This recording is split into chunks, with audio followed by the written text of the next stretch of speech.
ಶುಭೋದಯ, ನಮಸ್ಕಾರ. Welcome to YoYo Kannada. ಬನ್ನೀಗ ನೋಡೋಣ ಶನಿವಾರಪೇಟೆಯಲ್ಲಿ ಚಿನ್ನದ ಬೆಲೆ. ಹೊಸ ವರ್ಷ 2025ಕ್ಕೆ ಚಿನ್ನದ ಬೆಲೆ ಸ್ವಲ್ಪ ಮಟ್ಟಿಗೆ ಇಳಿಕೆಯಾಗಿದ್ದು ಚಿನ್ನಾಭರಣ ಪ್ರಿಯರಿಗೆ ಇದು ಬಿಗ್ ರಿಲೀಫ್ ನೀಡಿದೆ. ಬೆಂಗಳೂರಲ್ಲಿ ಇವತ್ತು 22 ಕ್ಯಾರೆಟ್ನ 1 ಗ್ರಾಂ ಚಿನ್ನದ ಬೆಲೆ 7,225 ರೂಪಾಯಿ ಇದೆ. ನಿನ್ನೆಗೆ ಹೋಲಿಕೆ ಮಾಡಿ ನೋಡಿದಾಗ 7,265 ರೂಪಾಯಿ ಇತ್ತು. ಈ 2 ದಿನದ ಬೆಲೆ ಹೋಲಿಕೆ ಮಾಡಿ ನೋಡಿದ್ರೆ 40 ರೂಪಾಯಿ ಇಳಿಕೆ ಕಂಡು ಬರ್ತಾ ಇದೆ. 22 ಕ್ಯಾರೆಟ್ನ 10 ಗ್ರಾಂ ಚಿನ್ನದ ಬೆಲೆಯಲ್ಲಿ ಇಂದು 10 ಗ್ರಾಂಗೆ 72,250 ರೂಪಾಯಿ, ನಿನ್ನೆ 72,650 ರೂಪಾಯಿ ಇತ್ತು. ಇಲ್ಲಿಯೂ ಬೆಲೆಯಲ್ಲಿ ಬದಲಾವಣೆ ಆಗಿದ್ದು ನಿನ್ನೆಗಿಂತ ಇಂದು 400 ರೂಪಾಯಿ ಕಡಿಮೆ ಆಗಿದೆ. ಇನ್ನು 24 ಕ್ಯಾರೆಟ್ನ 10 ಗ್ರಾಂ ಚಿನ್ನದ ಬೆಲೆ 7,586 ರೂಪಾಯಿ ಇದೆ. ಇದು ನಿನ್ನೆಗೆ ಹೋಲಿಕೆ ಮಾಡಿ ನೋಡಿದ್ರೆ 7,628 ಇತ್ತು. 24 ಬೆಲೆಯಲ್ಲಿಯೂ ವ್ಯತ್ಯಾಸ ಆಗಿದ್ದು 42 ರೂಪಾಯಿ ಇಳಿಕೆ ಕಂಡು ಬಂದಿದೆ. 24 ಕ್ಯಾರೆಟ್ನ ಚಿನ್ನ 10 ಗ್ರಾಂಗೆ 75,860 ರೂಪಾಯಿ, ನಿನ್ನೆಗೆ ಹೋಲಿಕೆ ಮಾಡಿ ನೋಡಿದಾಗ 76,280 ರೂಪಾಯಿ. ನಿನ್ನೆ ದರ ಇವತ್ತಿನ ದರ ಈ 2 ಬೆಲೆಯಲ್ಲಿ ಬದಲಾವಣೆ ಕಂಡು ಬಂದಿದೆ. 420 ರೂಪಾಯಿ ದರ ಕಡಿಮೆ ಆಗಿದೆ. ಹಾಗೆ ಇಂದು 1 ಕೆಜಿ ಬೆಳ್ಳಿ ಬೆಲೆಯಲ್ಲಿ 98,000 ಇದ್ದು ನಿನ್ನೆ ಇದರ ಬೆಲೆ 1 ಲಕ್ಷ ರೂಪಾಯಿ ಇತ್ತು. ನಿನ್ನೆಗಿಂತ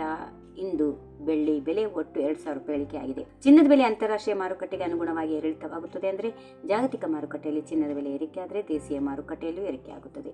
ಅಲ್ಲಿ ಬೆಲೆ ಇಳಿಕೆ ಆದರೆ ಇಲ್ಲಿ ಬೆಲೆ ಇಳಿಕೆ ಆಗುತ್ತದೆ. ಈ ವಿಡಿಯೋ ನಿಮಗೆ ಇಷ್ಟವಾದಲ್ಲಿ ಲೈಕ್ ಮಾಡಿ, ಶೇರ್ ಮಾಡಿ, ಸಬ್ಸ್ಕ್ರೈಬ್ ಮಾಡಿ.